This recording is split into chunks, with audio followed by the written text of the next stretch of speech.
ছোটবেলার স্বপ্ন পূরণ হয়েছে কিলিয়ান এমবাপের। দীর্ঘ অপেক্ষার পর তিনি যোগ দিয়েছেন রিয়াল মাদ্রিদে। নতুন ক্লাব তাকে বরণ করে নেয় রাজস্বিকভাবে। এখন অপেক্ষা রিয়ালের ঐতিহাসিক সাদা জার্সিতে এমবাপের মাঠে নামা। 1, 2, 3, ¡a la Madrid!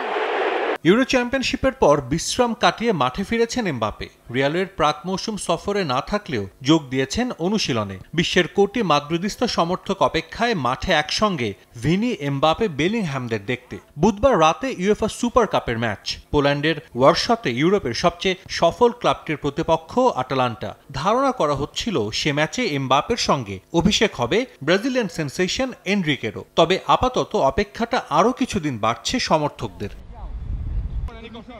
স্প্যানিশ গণমাধ্যমের খবর, ইউএফা সুপার কাপের ম্যাচে শুরুর একাদশে দেখা যাবে না এমবাপে, এনরিকদের। এর আগেও রিয়ালের হয়ে স্প্যানিশ সুপার কাপ জিতেছেন কার্লো অ্যানচেলোত্তি। 2014 ও 2022-এর সেই দুই ম্যাচে চ্যাম্পিয়ন্স লিগ জয়ী একাদশেই আস্থা রেখেছিলেন ইতালিয়ান মাস্টারমাইন্ড। এবারও ডন কার্লো একই পথে হাঁটতে যাচ্ছেন বলে ধারণা করা হচ্ছে। অর্ধেক পাউডারে দ্বিগুণ উজ্জ্বলতা।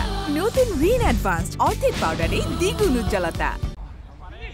অবশ্য না চাইলেও একাদশে দুটি পরিবর্তন আনতেই হবে রিয়াল বসকে। ক্লাব পরিবর্তন করেছেন নাচো, আর ফুটবল থেকে অবসর নিয়েছেন টনি ক্রুস। এই দুজনের জায়গায় আটালান্টার বিপক্ষে ম্যাচে দেখা যাবে লুকা মডরিচ ও এডার মিলিতাওকে। মূলত পুরনো খেলোয়াড়দের প্রতি নিজের আস্থা প্রমাণের জন্যই এই পরিকল্পনা অ্যানচেলোত্তির।